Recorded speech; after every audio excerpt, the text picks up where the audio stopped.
Hello, everyone. So nice to have you here for our third episode. I'm Danusia, the co host of Feel and Act Money. And Maria is also here with me today. She's the co host for the podcast. And we are stepping into this beautiful month of December with so many great things to be thankful for.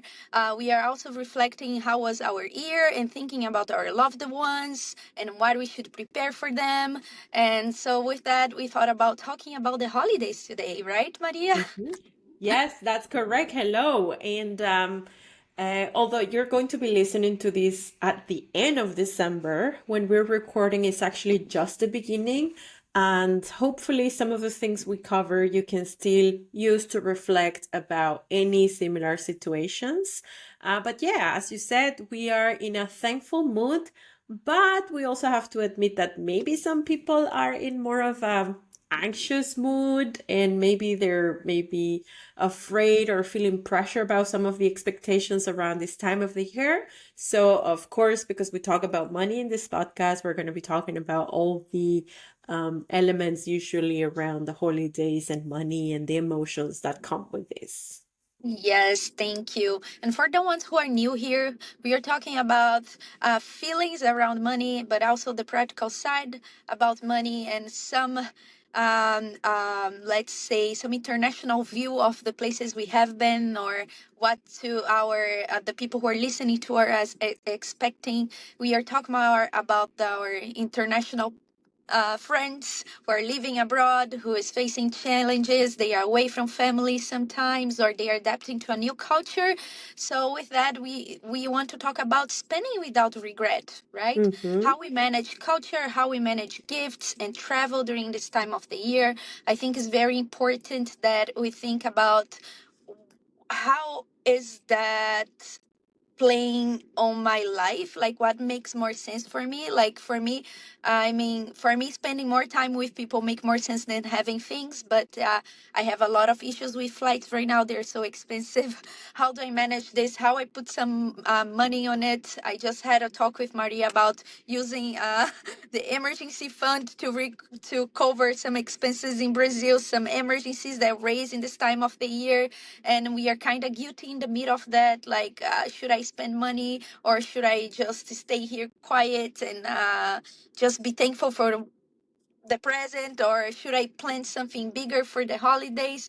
But yeah, she remind me as this good coach of like how you deal with money and your brain, that actually we are here not to serve the money, but the money should serve us. Do you want to talk Correct. about that? Yes, I love that you put it this way. And I love how we didn't actually plan for this discussion before we started recording, but it was It's true. so on spot. And it's a reminder that we usually have this relationship with money that is taking us to two opposite extremes. And one is the one where, as you describe it, is us, like if we're serving money, like I have to save it, I have to protect it, I have to put it aside. But then the truth is that it's not the goal. It's there to serve us, it's there to um, open opportunities to us. And the challenge here is, how do we separate our desires, our goals from our current financial reality? How do we decide if it's a good trade-off to make? Like, I'm going to spend in this gift, although I know it's very expensive and it's making me anxious, or I'm going to spend in this gift, it's very expensive, but I love who I'm going to give it to, or I love who I'm going to give it to. This is very expensive for me right now. I would want to give it to them, but right now is not the moment. So understanding that there's no black or white, right? There's no right or wrong in terms of you should spend or you should not spend, but you should look more broadly at to what is your current situation?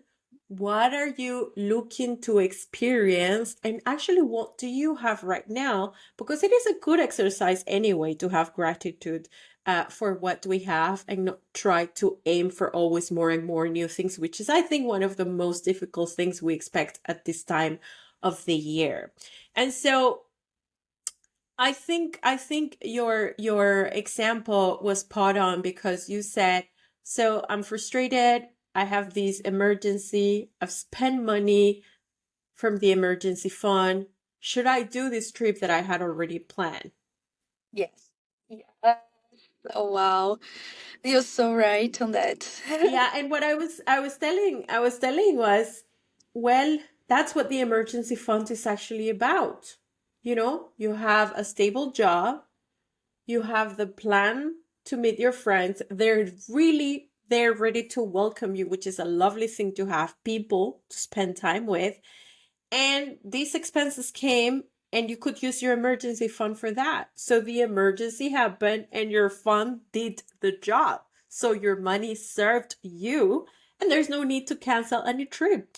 And I think this is the question that I would ask. What is a situation in which it would make sense to cancel the trip? What do you think? Yes, that's a good question. When I was starting the podcast, because we just had this conversation when I was about to say feel and act money, I kind of froze on the feel because there are a lot of feelings. And we are here hosting the feel. I froze because oh my god, the feelings are here. And we didn't plan this. You're so right, but yeah, what would the case to change this plan? I think just a healthy issue by this time. I'm thinking is just like don't let the feelings get over everything.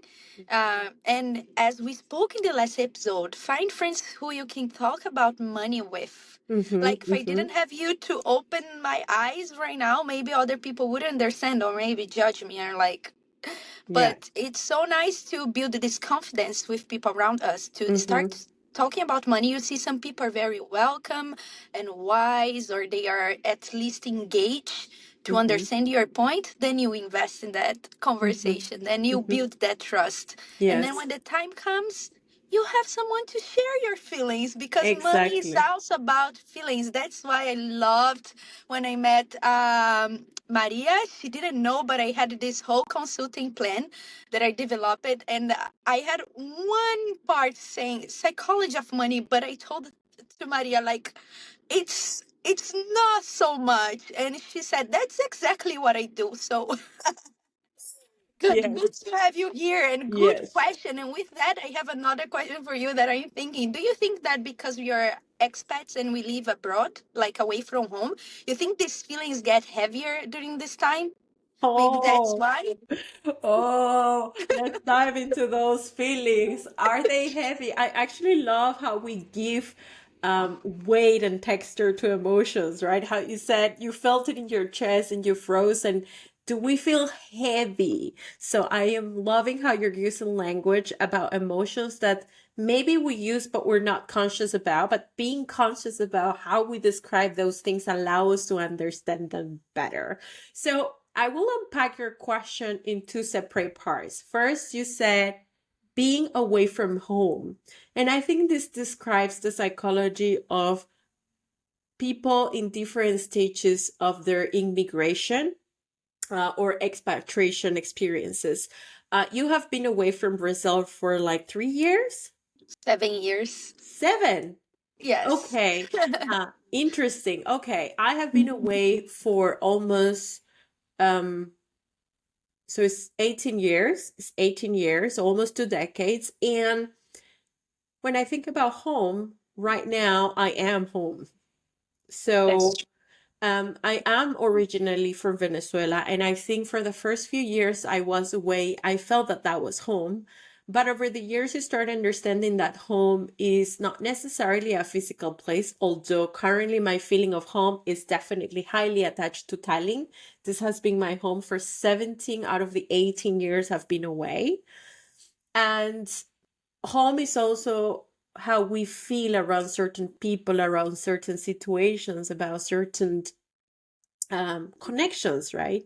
And when we leave the place where we are born and raised, then we go through a transition where we have to redefine our identity and also our feeling of home. And I want to invite people listening to this to think about that, right? Where do you feel more like at home?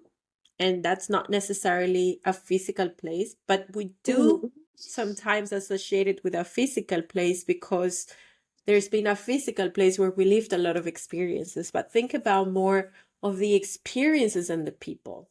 Mm-hmm. And I know I go very long to answer to your question, but I wanted just to go into that because it touches on something that I think is very important. So the question is, do I feel we as immigrants have a heavier feeling around this time of the year being away?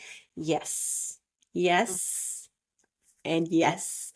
And it's very strong because even if I feel at home, and that's, might be different for someone that doesn't even feel at home yet, is because we associate this time of the year with a lot of experiences we had in our childhood, and that reality doesn't exist anymore.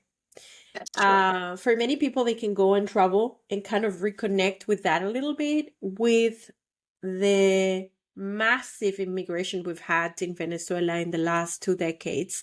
This is not even true for returning because in many cases the families have broken and gone into very different parts to the world. So you Mm, cannot even have everyone together anymore. So it used to be a heavier feeling for me. I have to admit that for many years, I even hated mm. this time of the year. I have now uh, redefined what this time of the year means for me, and I am more comfortable and I am happy where I am. I am happy having a quiet, cozy Christmas time. Maybe it's just my husband and my dog. Maybe it's not like 20 people in a Latino party. Uh, but it has taken a few years to redefine this. So yes, it's definitely heavy for most of us, and it was heavy for me for many years, but I'm happy to say that not so much anymore. Oh, yeah. How I is it feel for you. you? Yeah, I feel you. Yeah, for me, it's nice that you started describing you separated about the feeling of being home because I know I feel at home with myself, like, but sometimes I still have this homey feeling that I miss my culture and just like the feeling of having everything set up for me at least once, or on my birthday or on Christmas time, that okay, your family or friends come together and do something for you, and it seems like. All these years I'm living abroad, I have to think about every single thing first. And it's kind of, you need to build up community again. But then around, okay, I'm doing great on this community setup, building community. But around the holidays, people have their own families and they separate. So it becomes heavier for me. But yeah, I think this is one thing. And the other part, as you spoke about, uh, your family was spread out, so it's hard to get everyone together. So we don't have these Latin parties anymore with everyone together. It's a little bit weird, but I don't miss that anymore, like the big parties. So part of me likes this quiet, cozy feeling and something more intimate. Yeah. Yes, Yeah. I think it's just that when it comes to a decision that should I travel or not that I was going through is more like, okay, what I'm looking for. Yes. What am I looking for? Yeah. But yeah, thinking about the financial part, I don't know you, but for me as a practical person, I have a budget for this time of the year.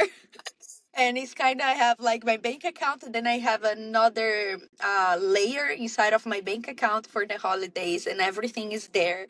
So this part is well taken care of. But okay, I had some emergencies in the middle at my country, so that made me feel also like, okay, now I have some emergency issues in my country. Okay, I can solve them. I'm glad. But it hit me a little bit like, why am I not there? I think it Yeah. was just the timing.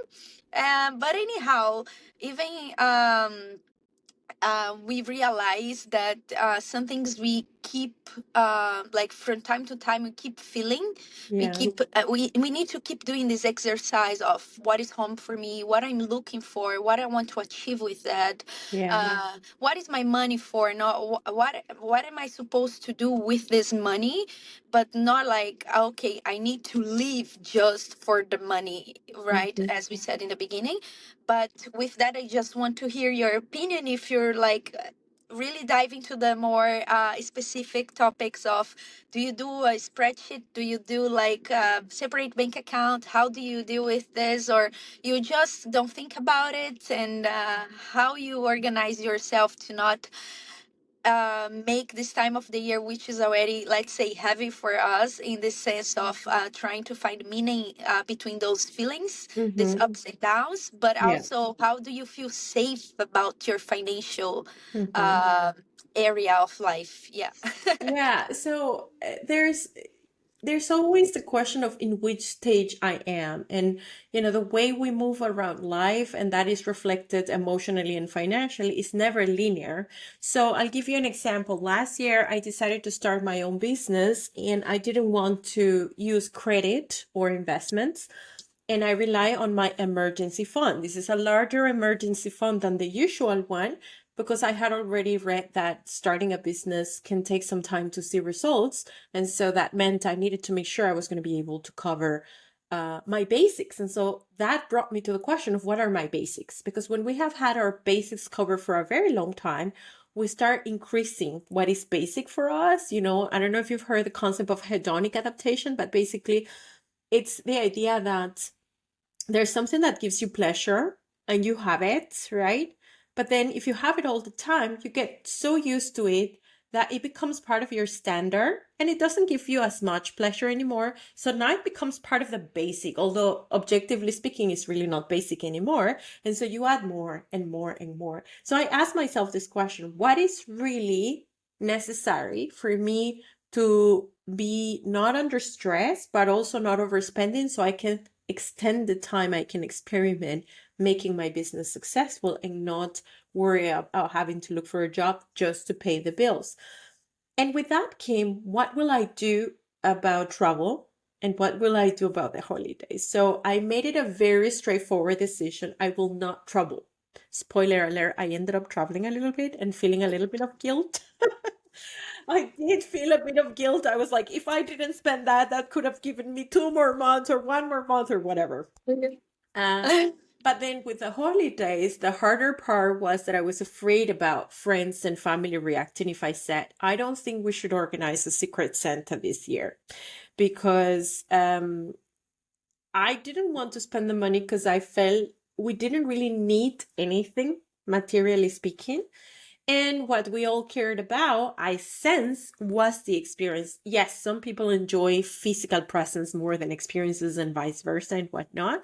But I decided to give it a try because I know that some of the close people that I would do the presence exchange with, we're going also through big financial decisions, right? Buying a home and things like that that require big expense. And then they're going to start now paying the mortgage. And so I decided to sort of verify if they were open to the idea that, hey, what if we skip Secret Santa this year? Sometimes you do is you don't skip it, but maybe you make it something fun. Oh, it has to be something that you made yourself with your hands, or it has to be time together, or whatever it is. I just went all the way and suggested not to do it, and I was worried because I think a lot comes with the budget and the holidays, the expectations. And I think back to your question, what am I looking for? Why do I need these?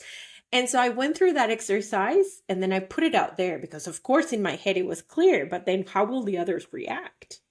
And I felt that everyone was kind of relieved. Oh yeah, nobody was like able to say until you say. Exactly. And that's what I realized. I mean, Well done.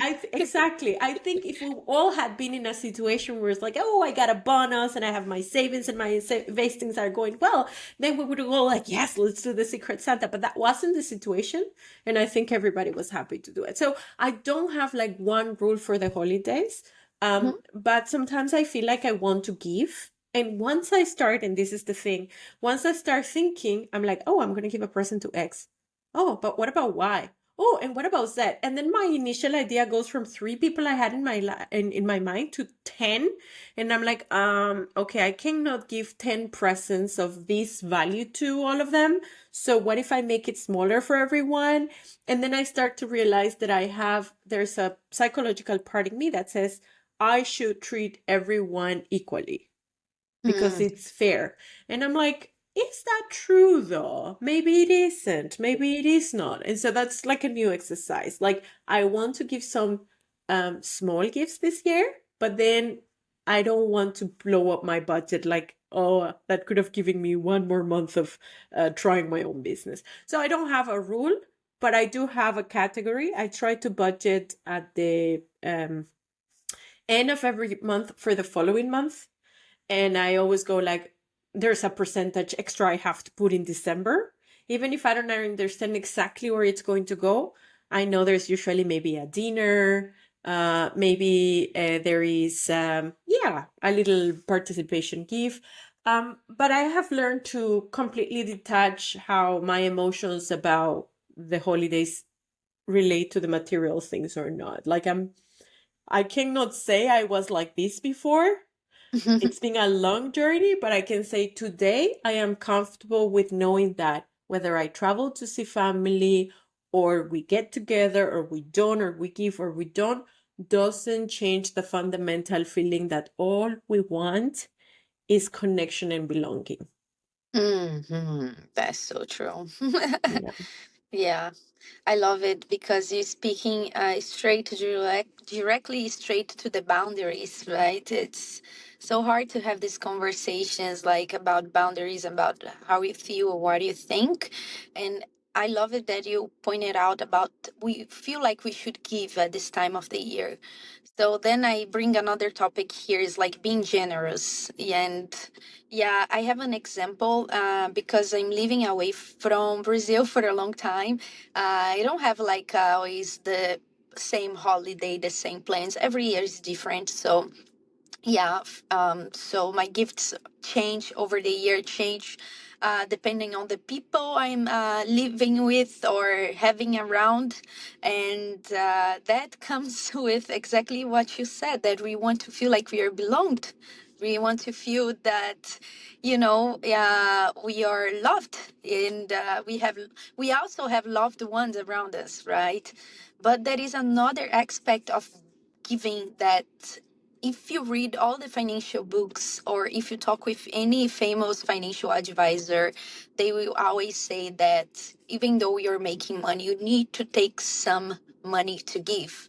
And why we only think about giving in December, right? We need to give, we need to support a cause we believe, we need to do something. Yeah, make this small let's say contributions to our community. I will give an example. In Brazil, my sister every year she organized around Christmas that she get a group of kids at school, like in a place that is more uh, close to the favelas, and then she make a list of these kids and she spread out the message, and each person picks a kid and gives a present and also clothes to wear, and like she buy all the papers to wrap the presents, put the tag names and deliver to them, to each one of them. And this has been like a big thing every year we do.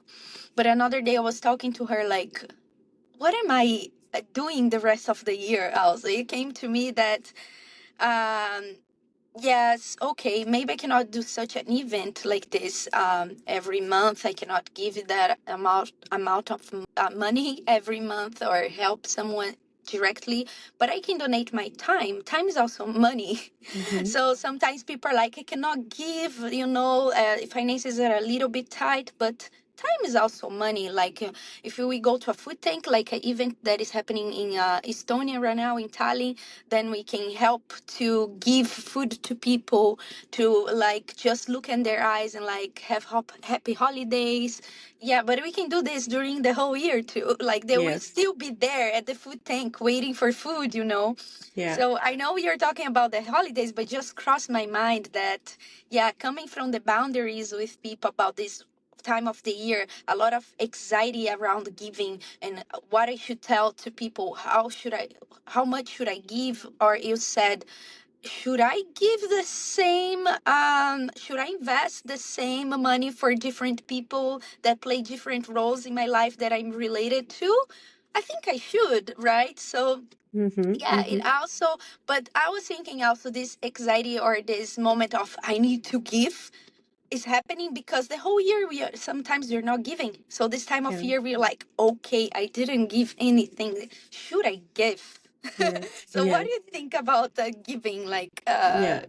Yeah. what is that for you? Well, I actually love that question that you asked. Why only December? Because I've been asking myself the same question in general. I was having a conversation recently with someone about the sense of guilt you have when someone is asking you to donate to this disease, that treatment, that accident that this person has. So you have a ton of individual cases coming your way because someone had an accident, someone was diagnosed with a disease, someone needs to pay for a treatment that they cannot pay for, etc. And then I ask myself, is this the best way to donate my money in the way that has an impact for the things that I care about? Um, Actually, I read a book about this topic, a deep philosophical question of how can we actually give in a way that is really impactful? Because it feels good to give to someone you know, because there's the emotional connection. But sometimes I feel that maybe my help is going to be more impactful if instead of donating to this person that I know has other ways of getting support, right? Goes to what I can pay for this support for this person's treatment, can pay for 3 kids going to school for a month in another country, for example. So I think gifting, not gifts necessarily, but as you said, like what's a gift? Does it have to be material? Does it have to have a specific amount of money attached to it? And I think we're landing here on the answer that no, it doesn't have to be, because in the end, if money is not the end goal, if money is here to serve us, money is not the value. It's what we're doing with it. Like if you think about why the economic and the financial system exists, in theory, the most successful companies are successful because they're adding value to the economy. So in the same way, we are adding some value. And maybe the most valuable thing we can do is sit and have this conversation right now. And we're not exchanging a single euro here. We're exchanging our honesty, our emotions, our experiences, our views of the world. So I think redefining how we see gifting makes it easier to decide if we choose this funny gadget that will make us laugh for 10 minutes and then we will forget about it, when we could have maybe experienced the fun in another way, but use the money for something that has more impact. So I agree that we can give different things, not necessarily money. And I agree that giving should be something that we think about, not just around this time of the year, but overall. And I have to admit, it's hard for me, this whole, I made my decision of I give to the things that I care about. For example, I love donating to organizations that focus on giving education. And I would donate to these things, it's 50 euros, and then they give you the information of what they can actually do with that money. And I prefer to do that than giving 50 euros to my former school friend who has a daughter that has a dream and they're gathering in a GoFundMe for the kid's dream. I mean, I hope she can have her dream fulfilled, but I feel that my 50 euros add more to the kids that will go to school than to that girl's dream. And I know it's a very difficult thing to come to, because it's that story of if you have a train and it goes right and it runs over one people, or it goes left and it runs over five, or it goes straight and kills everyone in the train, what do you do? The one Yeah. person, the five people, or the people in the train. It's like you're putting a number on people, and that makes it very difficult. But in the end, I think we are making these trade-offs in life, whether we want to face them or not. So I'm happy you brought this up because it shouldn't be just around the holidays. Mhm. And when you ask yourself, like, am I going to compensate the fact that I didn't give this person my attention, that we didn't have quality time together? Am I going to really compensate it just with a physical thing? Maybe the best gift that I can give is a commitment to be more present for this Oh yeah, friend or this definitely. family member, right? And maybe, and this reminds me actually of an example of two people I know very close to me.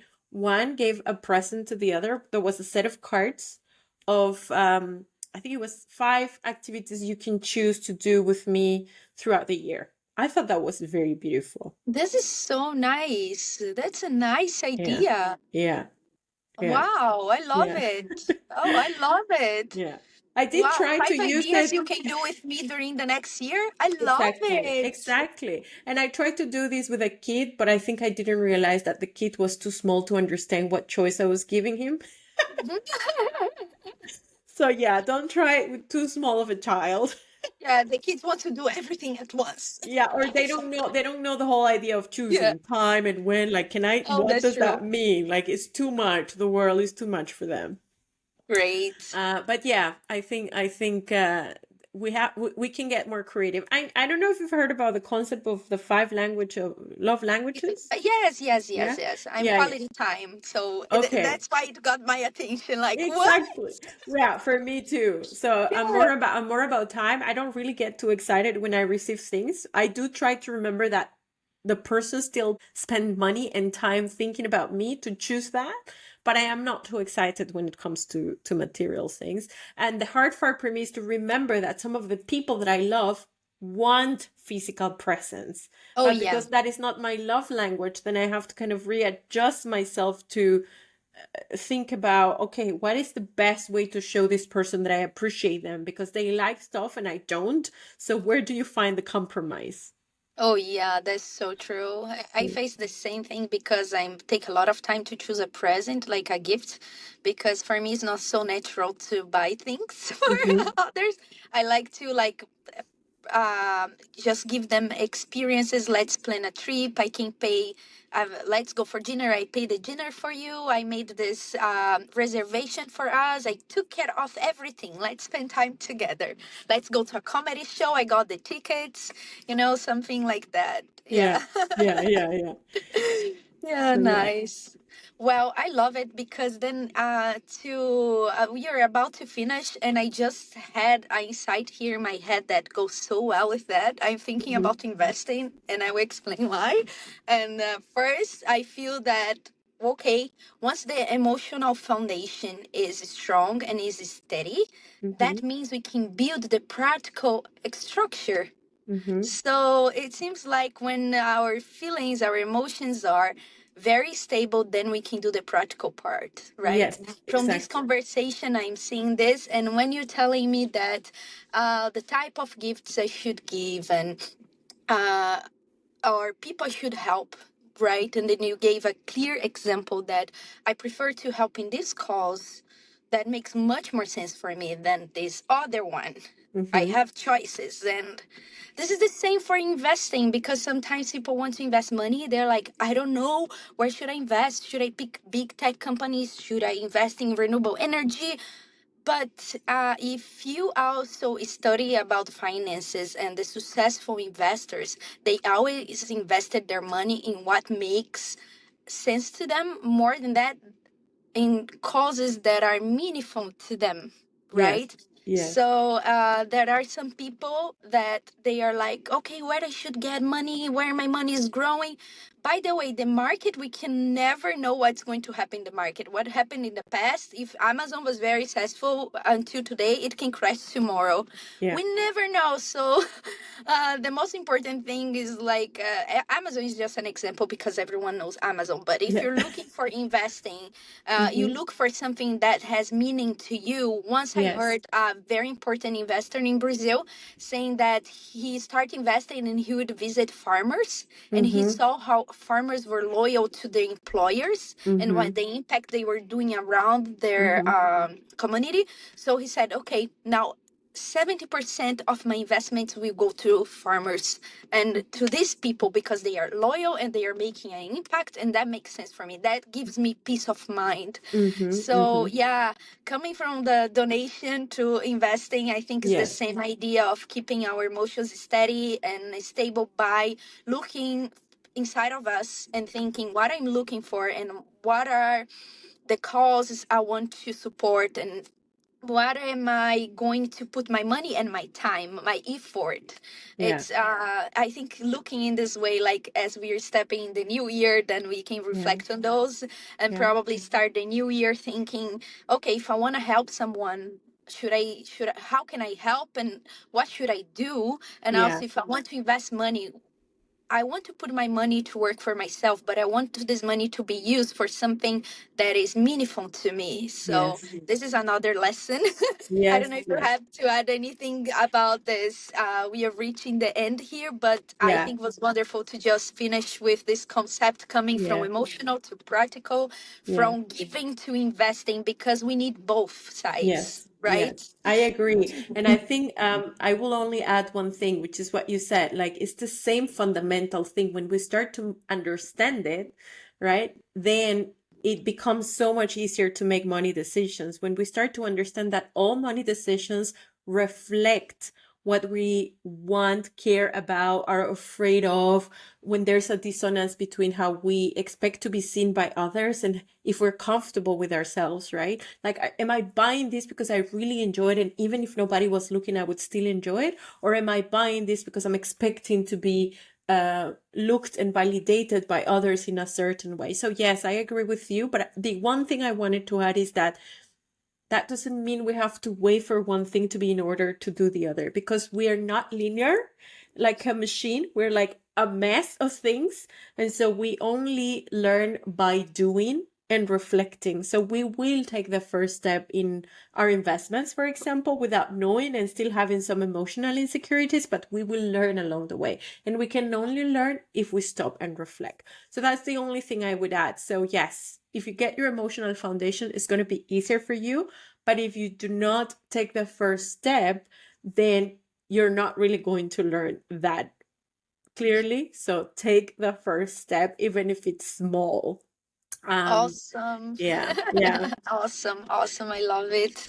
So, yeah, thank you all for listening to us today. We wish you happy holidays, and it was really yes, great to have this conversation now around yeah. this time of the year, and see you next time. See you next year. Bye. Yes.